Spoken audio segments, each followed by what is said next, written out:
Although thousands of photographs and videos are taken of UFOs darting across the skies, what mysteries do Earth's seas hold for alien activity? The oceans offer a natural place for extraterrestrial research and a deep, inaccessible place for spacecraft to hide. In this Paranormal TV Point of View, UFO researcher Bill Hamilton explains what may be down below, way down below.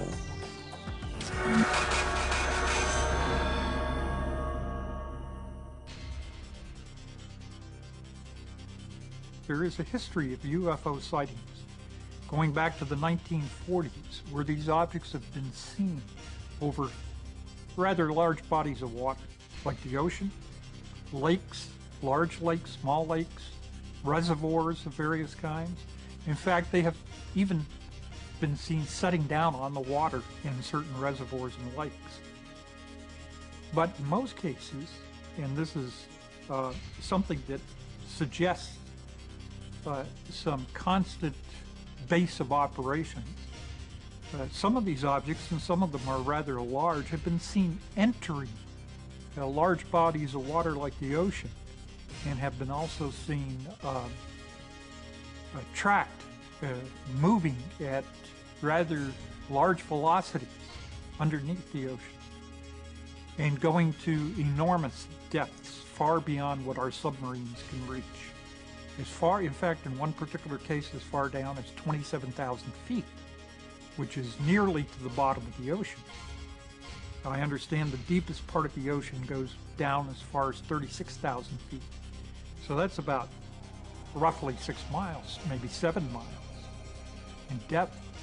Why would these objects be seen coming in and out of the oceans? This is a question to ask. Could they have? Since they're frequently seen flying around our planet, too frequently in fact, to be visiting us from some distant point in space, in other words, popping in here from several light years away, I have surmised that there are local bases of operation. And some of these bases of operation may be underwater. Some very large objects, anywhere from about 110 feet in length, about the size of a good-sized fuselage of a commercial airliner, right? But without wings, tail, or anything else, have been seen diving into the ocean. And in one particular case off of Puerto Rico, an object was tracked by sonar going to a depth of 27,000 feet at a speed, it reached speeds of 150 knots. In other words, how does it overcome the resistance and drag of the water to move so fast? In fact, recently I came up with a possible answer to that. There's an experimental new technology for torpedoes that's also going to be applied to submarines called supercavitation. And what this does in effect is it produces a bubble of air around your torpedo or your submarine, so that instead of moving or having the structure of the craft in contact with the water, it's moving through air, and this bubble of air is moving ahead of it. So some experiments, I believe, have been done by the Russians so that they get some super fast torpedoes out of this.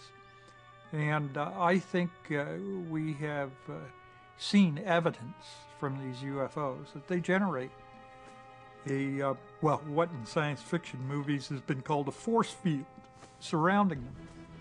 And this force field, of course, can protect them not only from collision with objects in space, but would allow them to move through our atmosphere also with a kind of bubble around them, protecting the hull of the craft itself from contact with the atmosphere, and therefore it wouldn't heat up like our space shuttles do on re-entry. And because it has this mode of propulsion and mode of a protective field of force around it, it could travel through more than one medium. So it could travel through the water, just like it travels through the air, and travel at rather high speeds compared to our submarines. I would say that these underwater UFOs, which become unidentified submersible objects, in effect, lend support to the theory that they are surrounded by a field of force, and that this field of force is probably something that they use to propel their craft.